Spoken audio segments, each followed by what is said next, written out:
So back in 1949, Dubai was, well, it was basically this tiny, dusty pearl diving port right on the edge of the Persian Gulf. Yeah, totally isolated. I mean, they had no electricity. Right, no electricity, absolutely no running water. And their primary industry, which was pearl diving, had just been completely decimated. Decimated. Because the Japanese had just invented cultured pearls, which, left the local Dubai economy just teetering on the absolute brink of collapse. It was a survival situation, really. It was. But then you look at it today, which is less than a single lifetime later, and that exact same patch of sand has the tallest building on Earth. And the busiest international airport on the globe. Right. And this massive economy that attracts just elite talent from every corner of the world. And here's the thing. It wasn't just some geographical lucky break. No, not at all. Because people always say, oh, it's just oil money, right? But Dubai's oil reserves were historically like a tiny fraction of its neighbors. Exactly. Abu Dhabi has the oil. Dubai had to figure something else out. Yeah, so this massive transformation was actually the result of a highly specific, honestly, almost ruthless psychological operating system. It really is a fascinating case study in cognitive architecture.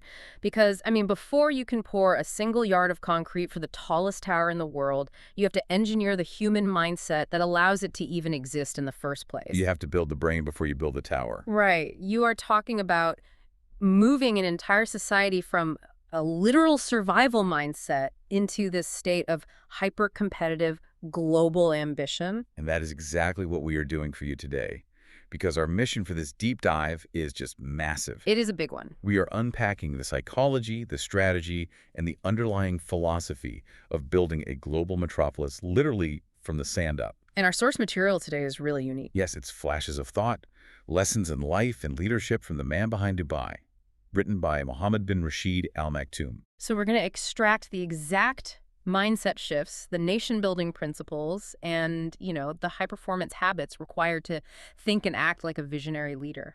Because if these frameworks can build a city out of a desert, you can absolutely apply them to your startup or your career growth or just, your own daily routine. But I think it is crucial to contextualize the sources we're working with here first, because we aren't just looking at a standard, theoretical business management book. Right. It's not some guy in a boardroom in Silicon Valley guessing at theories. Exactly.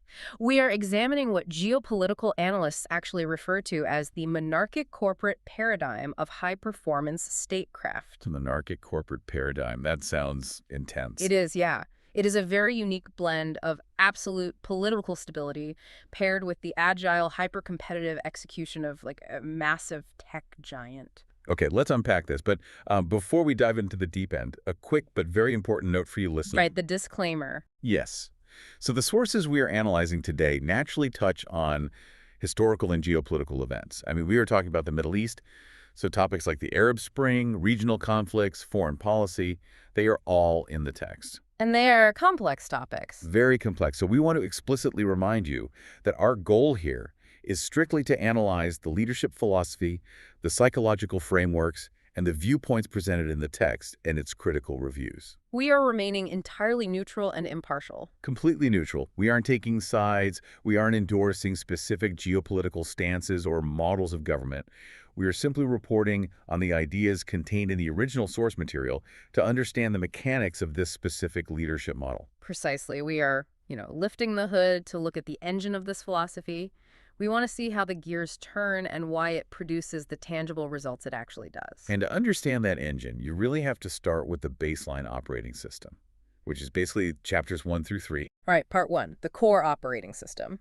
And the foundational tension right at the beginning of the text is how extreme simplicity and extreme ambition somehow coexist. Which blew my mind right away. Yeah. Yeah, because when you think of a government, especially one executing these massive mega projects, you immediately think of huge, convoluted bureaucracy. You think of red tape. So much red tape. But the core philosophy presented right out of the gate in Chapter 1 is that the government is an active, private sector-like entity. And its sole job, like its absolute reason for existing, is the happiness of its people. It argues for radical simplicity. The quote that anchors this is, "Life was created simple, and it is important to live it as such." Life was created simple. I love that. What's fascinating here is how closely that actually aligns with Stoicism. Simplicity starts in the heart and the mind, pushing away negativity, pessimism, and just unnecessary complication. Because in the modern corporate world, we constantly equate complexity with sophistication. Oh, all the time. But this text argues that complexity is actually an administrative failure. If your organizational chart is too complicated to explain to a child, it's broken. I see this all the time in the corporate world, though. There's this very average mindset that wears complicated processes like a badge of honor. Like, oh, look how hard we are working. Exactly. Oh, we have a 7-step approval process for a new software tool. Look how thorough and professional we are. Right, but the visionary paradigm here completely flips that.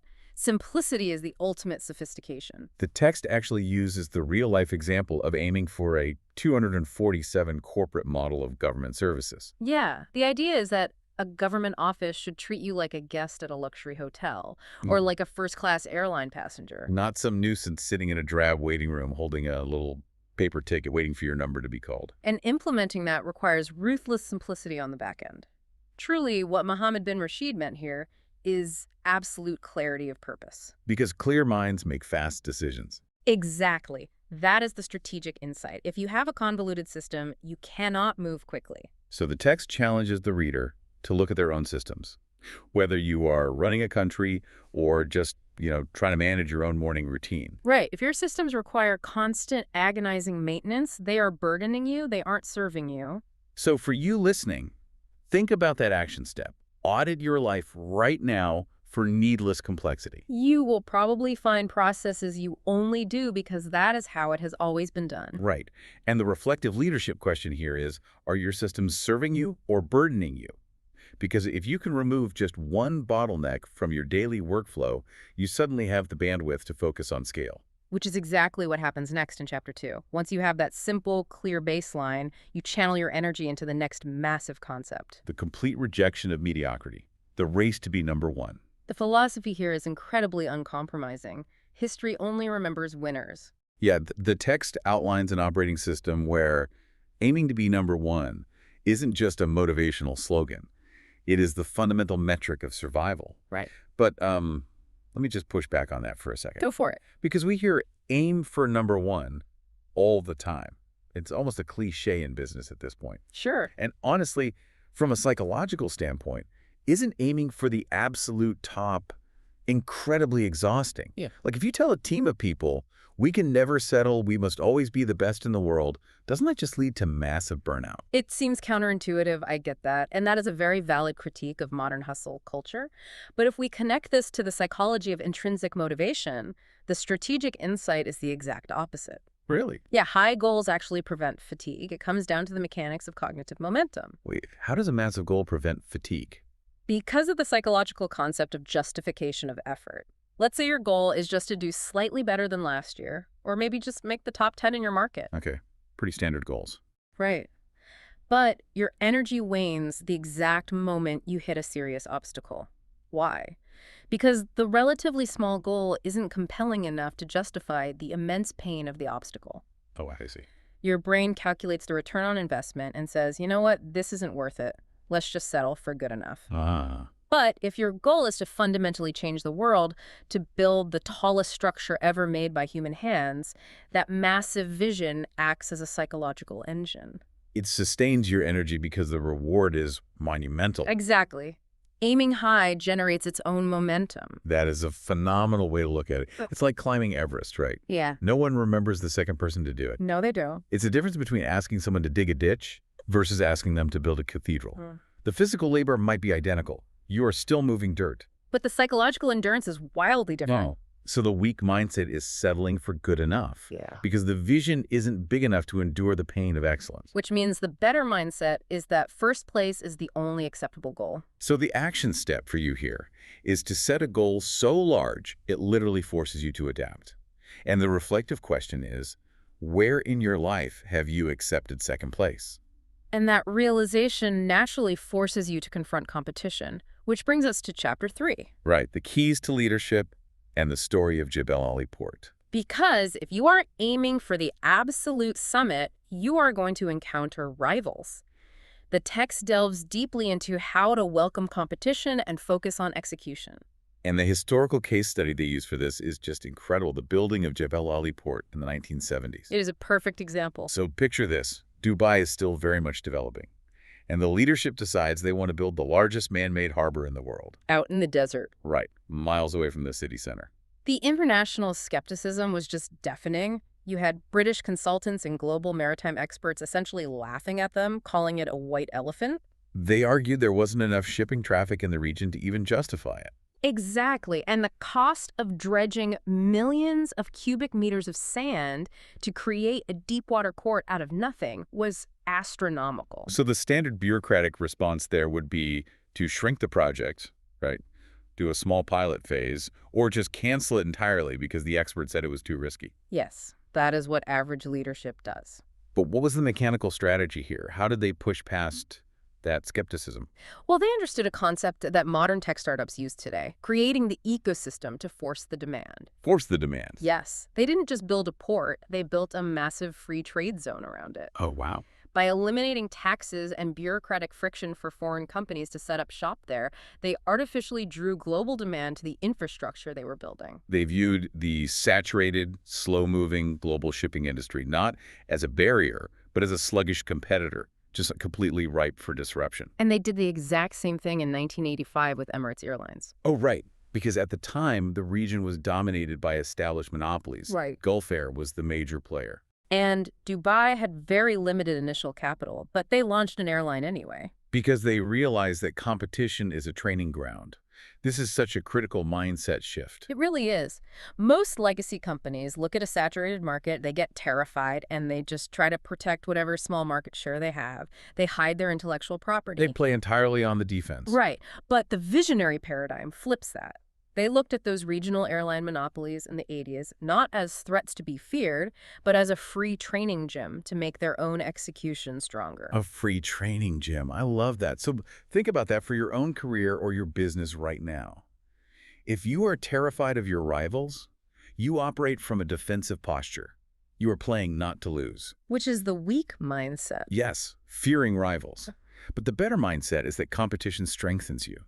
If you view your biggest competitor as your personal sparring partner, someone whose existence forces you to be sharper and faster, your entire stress response changes. You stop fearing them and you start learning from them. So your action step for Chapter 3. Identify your biggest competitor and actively learn one thing from them today. And ask yourself, how can you out-execute your rivals? But to maintain that kind of aggressive, learning-oriented posture, a leader has to manage their own psychology perfectly. Absolutely perfectly. Which is where the text transitions into part 2, chapters 4 through 6, what we could call cognitive mobilization and scale. Cognitive mobilization. This is the concept of weaponizing positivity. Yes, weaponizing positivity. I love that phrasing, by the way, because positive thinking usually sounds so fluffy. You know, like a motivational poster with a kitten hanging from a branch that says, hang in there. Right, it usually lacks substance.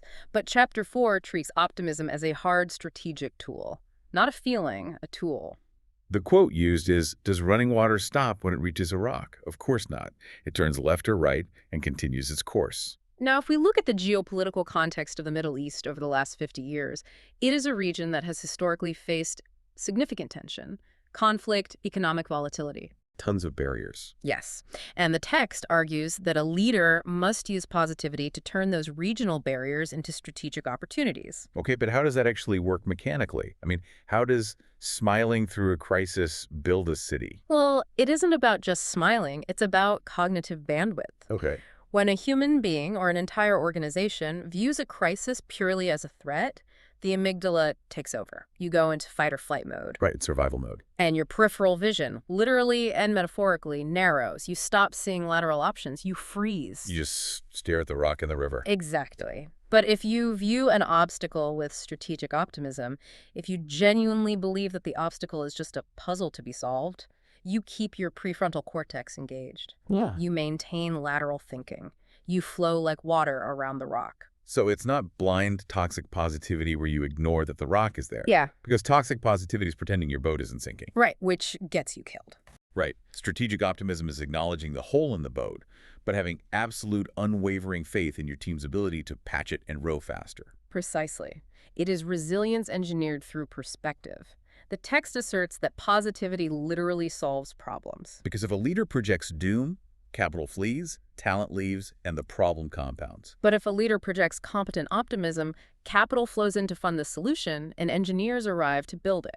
So the weak mindset here is victimhood, believing the rock is there to ruin your life. And the better mindset is water-like adaptability. So your action step: reframe a current obstacle you are facing right now as merely a detour. And your reflective question: is your energy as a leader contagious or is it toxic? And that contagious energy has to be anchored to something tangible, which brings up Chapter 5, the creation of shared symbols. The victory sign. The text discusses the introduction of the three-finger salute. It represents win, victory, and love. W, V, and L. Yes, and it became a massive cultural phenomenon in the UAE. Because this touches on the architecture of human capital and identity, symbols unite teams far faster than mission statements or corporate memos ever could.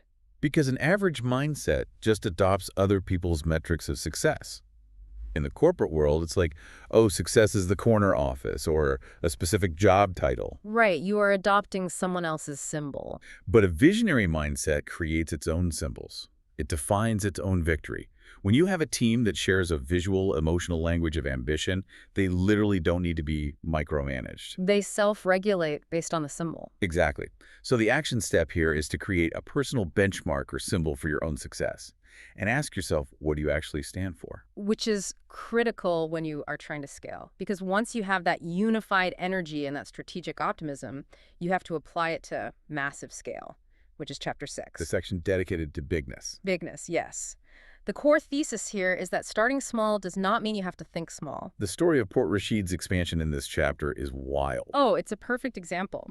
So originally, based on standard, safe projections, the port was planned to have just 4 berths. Right, a very conservative estimate. But based on Sheikh Rashid's vision, they expanded it to 15 berths right out of the gate. And again, this completely terrified the accountants. Because it should. I mean, wait, I have to play devil's advocate here. Let's do it.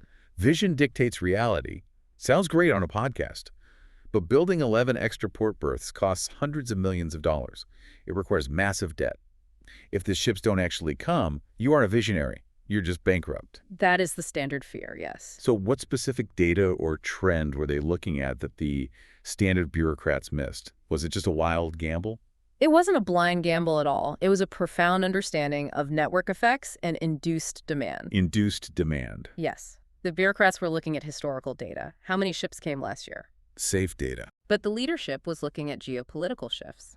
They anticipated that as the region developed, and with the impending complexities of global shipping routes, the first port to offer massive unconstrained capacity would become the default hub. It's the build it and they will come philosophy. But backed by a deep understanding of human convenience. Shipping companies want to go where they know there will absolutely never be a bottleneck. Oh, wow. By building 15 berths, they signaled to the global market, we are the bottleneck-free zone. Ah, so the massive scale was actually the marketing tool itself. Exactly. If you build 4 berths, you are just a local port. If you build 15, you are demanding to be on the global map. The average mindset fears scale because it fears the upfront cost. And the risk. Right. But the visionary mindset realizes that waiting for the perfect data set before deciding to scale guarantees you will miss the window of opportunity. Because by the time the data is perfect, the market is already captured by someone else. Exactly. Fear disguises itself as prudence. Bureaucracies call it being cautious, but often it is just the fear of being blamed if it goes wrong. So for you listening, think about how this scales to your life. If you were working on a project, what would it look like if you 10x'd the scope? Just as a thought experiment. Right. And the sheer terror that thought experiment induces is usually a sign of the self-imposed limits you've placed on your own capacity. Mm-hmm.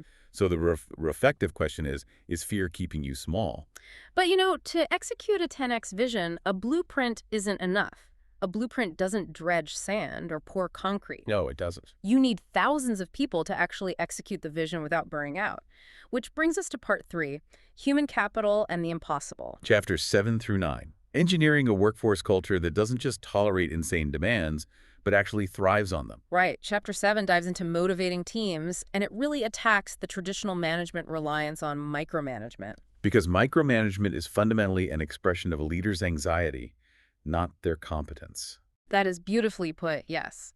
The text argues that empowerment and public praise are the true fuels for highly competitive, innovative environments. You see this in tech startups all the time, right? Mm. You cannot force a software engineer to have a breakthrough idea by standing over their shoulder with a stopwatch. It's impossible. You have to give them the parameters, empower them with resources, and step back.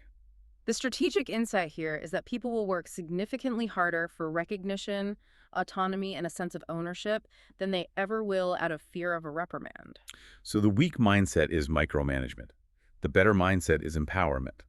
And your action step is to publicly reward a creative risk taken by a peer or a subordinate this week. And ask yourself, do you build leaders or do you build followers? Because if you build a culture of empowerment, you create leaders who can tackle what the text calls the impossible, which is chapter 8. And this is where the book makes one of its most profound philosophical claims. That impossible is not a scientific fact. It is merely a subjective opinion used by the weak to justify their inaction. Yes.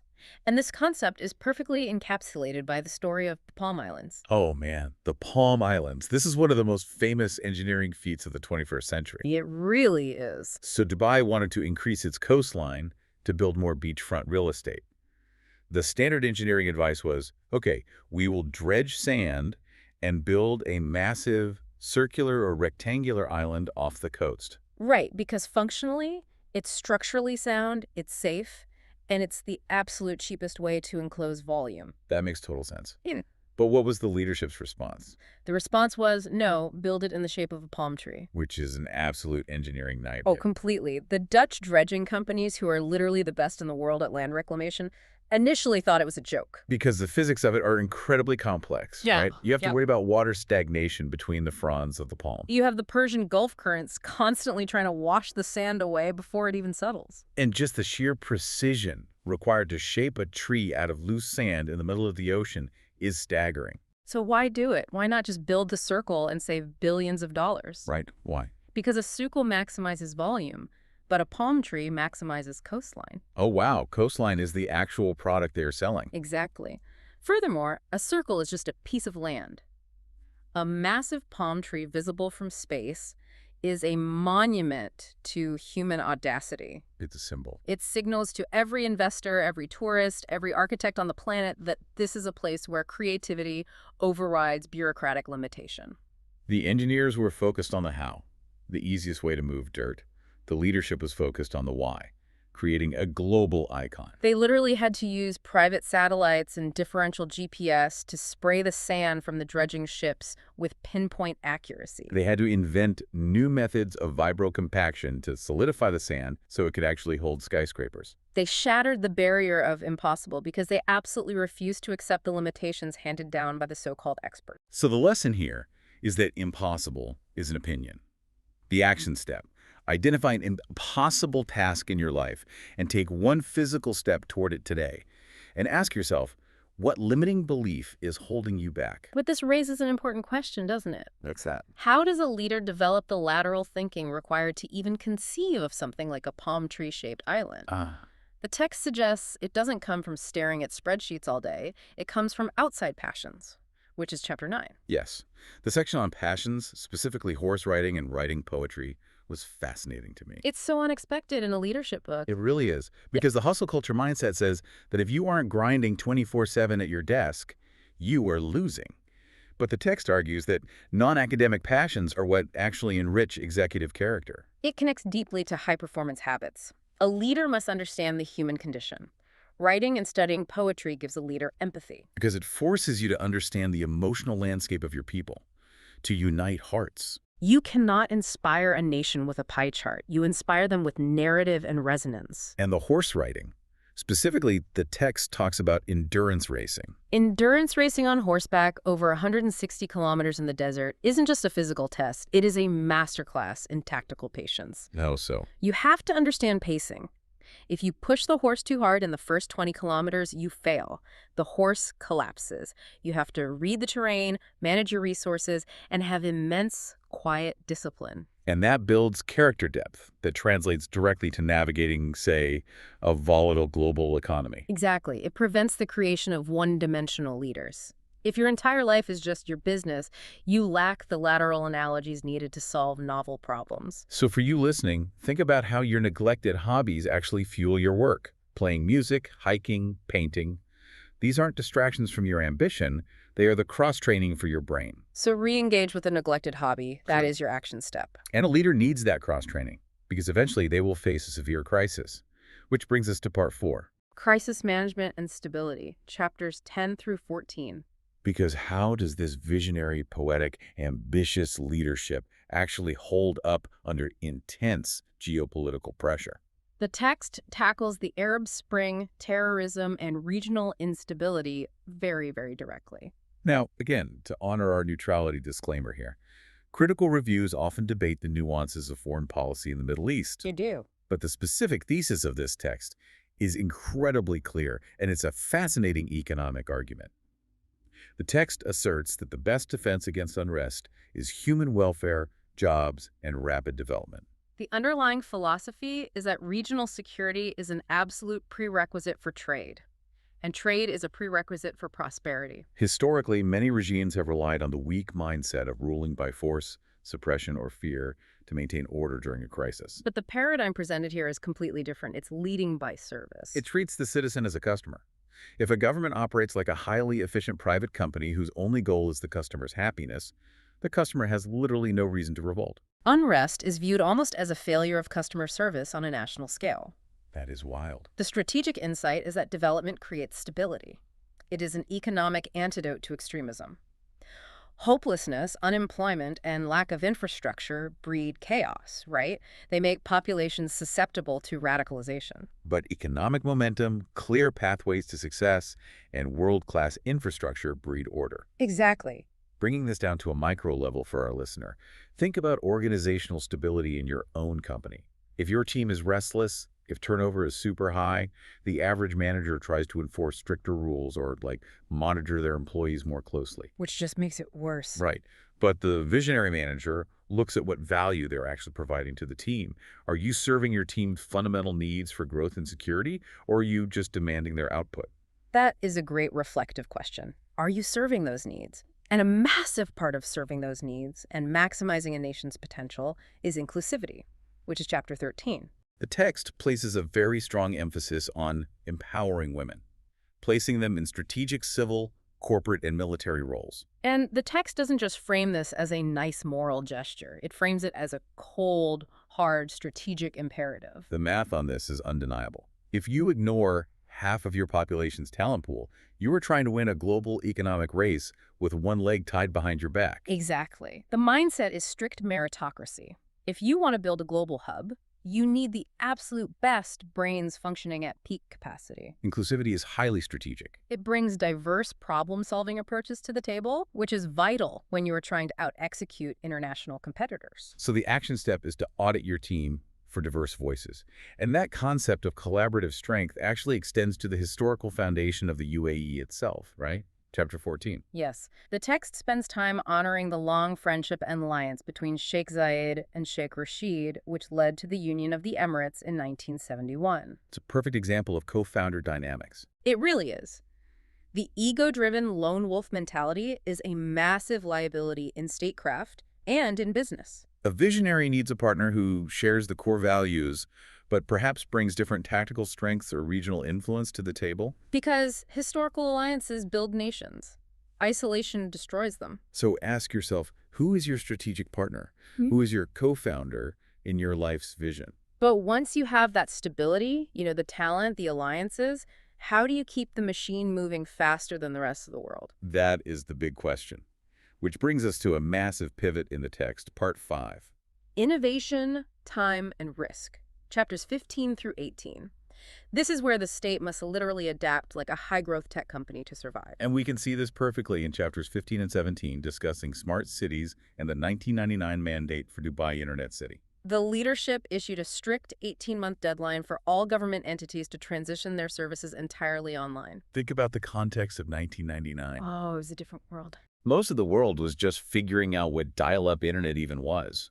Corporate giants were still debating if the internet was a fad. And yet, here is a sovereign government mandating a complete digital transformation in 18 months.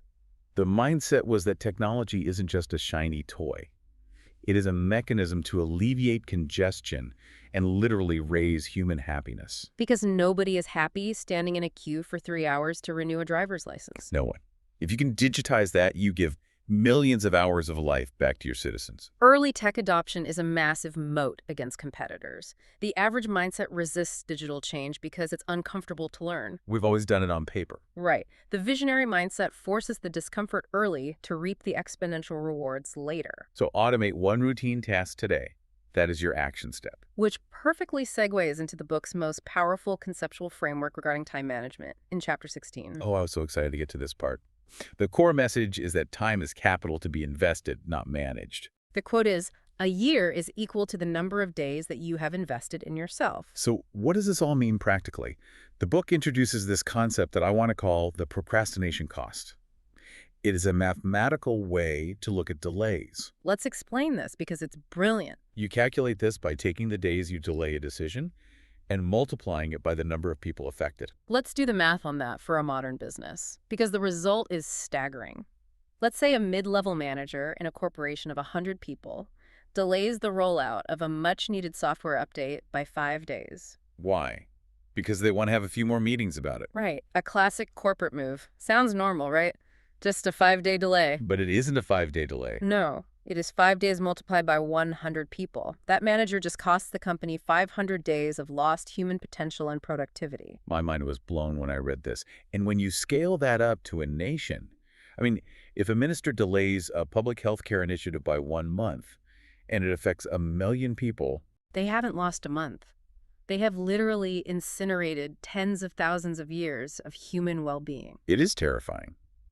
But it is absolutely brilliant because it forces total, uncompromising urgency. It eradicates the weak mindset of killing time. You begin to realize that confusing busyness with actual investment is a fatal error. If you frame time as capital rather than just a ticking clock on the wall, your entire decision-making apparatus speeds up. Because you can't afford the procrastination cost. Right. Think about a decision you are delaying right now in your own life. Run the procrastination cost on it. If that number makes you sick to your stomach, you need to make the decision today. But of course, making fast decisions requires taking the leap, which is why Chapter 18 emphasizes that absolute risk aversion is the ultimate failure. Because if you don't take risks, you guarantee stagnation. The text uses the metaphor of discovering new oceans. You have to be willing to lose sight of the shore. If we compare this to modern startup culture, it is the exact same ethos. The fear of making mistakes paralyzes innovation. The average mindset fears failure as an indictment of their character. But the visionary mindset treats failure merely as data. It's telemetry. You took a risk, it didn't work, now you have the data on why it didn't work, so your next iteration will be stronger. Courage is a prerequisite for progress. So the reflective question is, what would you do today if you weren't afraid of making a mistake? Which transitions us perfectly into Part 6, mega projects and endurance. Moving from theoretical risk to physical reality. And there is no greater physical reality than the Burj Khalifa, chapters 19 and 20. The construction of the Burj Khalifa is a testament to everything we've discussed so far. The text explicitly frames it not just as an attempt to build the tallest building, but as a symbol of multicultural human collaboration. And it was built during one of the most stressful economic periods in modern history. The 2008 global financial crisis hit right in the middle of its construction. The pressure was immense, credit markets froze completely, mega projects around the world were just abandoned halfway through. But the philosophy here is that challenges purify capacities, like high temperatures purify gold. The weak mindset avoids hard tasks because they are uncomfortable or financially terrifying. The visionary mindset understands that pressure creates diamonds. Pushing through the 2008 crisis to finish the Burj Khalifa signaled to the world that Dubai keeps its promises, even when the world is falling apart. And it proved that mega projects attract global talent. The smartest architects, the bravest engineers, the most ruthless project managers. They want to work on the biggest things in the world. By maintaining the scale of the project through a crisis, they effectively hoovered up global talent that was being laid off everywhere else. But doing that requires immense leadership stamina. We mentioned the 160-kilometer endurance race earlier. in chapters 21 and 22. Right. The text explicitly links this physical endurance to executive stamina. Winning an endurance race requires a specific formula. Knowledge plus training plus optimism equals victory. You have to know the terrain and the microclimate. You have to put in the grueling hours of physical preparation. And you have to maintain the belief that you will actually cross the finish line. The average mindset relies purely on natural talent or inherited wealth. The visionary mindset knows that profound knowledge of your competitive landscape is the absolute shortest path to victory. If you know the battlefield better than your competitors, you can pace your organization to survive crises that destroy others. And the ultimate goal of all this endurance, all this scale, all this speed, it brings us right back to the beginning in chapters 23 and 24. Happiness. The text discusses the hosting of global exhibitions like Expo 2020 as a way to secure international soft power. But internally, it reinforces that citizen contentment is the baseline validation for governance. Because the average corporate mindset thinks the only metrics that matter are financial, right? GDP, profit margins, quarterly revenue. But this paradigm understands that joy drives productivity. If you ignore the human emotional needs of your citizens or your employees, your system will eventually collapse under its own weight. Long-term profitability is literally impossible without underlying human contentment. So how do you secure this for the future? How do you ensure the machine doesn't break down when the current leadership steps away? The final sections of the text, Part 7, focus heavily on urgency, economics, and future-proofing, chapters 25 through 30. And the core message here is aggressive diversification. Because for decades, the Gulf region was synonymous with one thing: Oil. oil. But oil is a finite resource subject to massive macroeconomic volatility. So Dubai positioned itself as a global hub for aviation, tourism, logistics, and, critically, the Islamic economy. This is a brilliant piece of macroeconomic risk management. Let's explain the mechanism of this, because traditional Western finance is often highly leveraged, right? It can be speculative, trading on debt. Which is exactly what caused the 2008 mortgage-backed securities crash. Right. But Islamic finance, or Sharia-compliant trade, prohibits the charging of interest and requires that investments be backed by tangible physical assets. So, by positioning Dubai as the capital of the Islamic economy, they built a massive shock absorber into their financial system. When speculative credit bubbles burst globally, asset-backed financial systems provide a stable harbor for capital. It's a deliberate strategy to decouple from the vulnerabilities of purely Western financial models. Simultaneously, they tackled the human capital crisis of the region, which is chapter 28. Historically, the Middle East suffered from a brain drain. Right. The smartest engineers, doctors, and thinkers would leave for Europe or the U.S. because of instability or lack of opportunity at home. So the text outlines the strategy of brain regain. Talent goes where it is celebrated, not where it is merely tolerated. By building world-class infrastructure and a tax-free, high-opportunity environment, they reversed the flow. They became a magnet for elite global brains. But attracting talent isn't enough. You have to ensure they actually perform. The text reveals some incredible mechanisms for enforcing strict accountability in government. Like the mystery shoppers in chapters 26 to 30. I found this hilarious, but also brilliant. It is brilliant. We know about secret shoppers in retail, right? Someone pretends to be a customer at a coffee shop to make sure the barista is smiling. But doing this for a sovereign government. They literally send undercover evaluators into government ministries to test the customer service of their own civil servants. It completely shatters the stereotype of the lazy, untouchable government bureaucrat. It reinforces the corporate paradigm. If you deliver poor service to a citizen, you are failing the state. It creates an environment of continuous urgency. The average mindset says, we have plenty of time, we are the government, they have to wait for us. But the visionary mindset says the luxury of time is a complete myth. The future starts today. And more importantly, you must train your subordinates to replace you. Building structural depth so the vision survives your eventual absence. Exactly. Which brings us to part 8, global influence and our masterclass synthesis. The final chapters, 31 to 34, really show the holistic view of leadership. It covers humanitarian aid as a vital mechanism of global soft power. It frames democracy not merely as a voting apparatus, but as execution and accessibility. Like, are you actually delivering results for the people? And it emphasizes that a sound leader absolutely requires a sound body. Physical fitness equals mental sharpness. You cannot carry the weight of a massive vision if your physical chassis is breaking down. So schedule daily exercise as a non-negotiable meeting. Which brings us to the ultimate synthesis. We've covered an immense amount of ground today. Let's distill this entire deep dive into 3 distinct actionable frameworks that you can take with you. I love that. Okay, framework number 1, the operating system of sovereign simplicity. This is the realization that complexity is an administrative failure. Whether you're running a household, a startup, or a country, your ultimate goal is the friction-free delivery of value. You achieve this by creating clear, unifying symbols of victory and treating everyone you serve as a VIP guest. Framework number 2, the cognitive engine of scale. This is about weaponizing positivity and redefining the impossible. It's the understanding that aiming for number 1 actually sustains your energy, while settling for mediocrity drains it. It's the realization that vision dictates reality. If you build the 15 berths, the ships will come. And most importantly, it is treating failure merely as data while you flow around obstacles like water. And framework number 3, the architecture of human capital. You cannot build the impossible alone. No, you can't. This requires ditching micromanagement in favor of empowerment and public praise. It demands strict, mathematically logical inclusivity, ensuring you are utilizing the entirety of your talent pool. It requires you to calculate the procrastination cost of every delayed decision. And it forces you to build profound outside passions to develop the empathy required to lead under pressure. If you compare the 2 mindsets we've unpacked today, the contrast is stark. The average mindset tries to manage time, the visionary invests it. The average mindset accepts impossible as an engineering fact.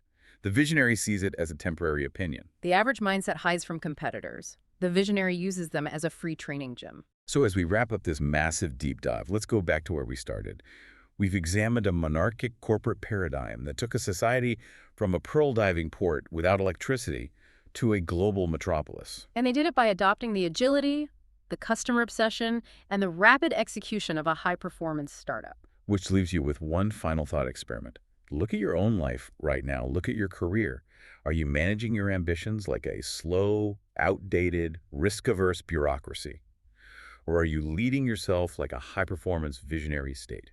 Are you laying down a rigid blueprint of limitations, or are you willing to wade into the murky waters of your own psychology to engineer the impossible? The tools are there. The psychology is proven. The only variable left is execution. So think about that procrastination cost. Flow around your next obstacle and go conquer your own impossible today.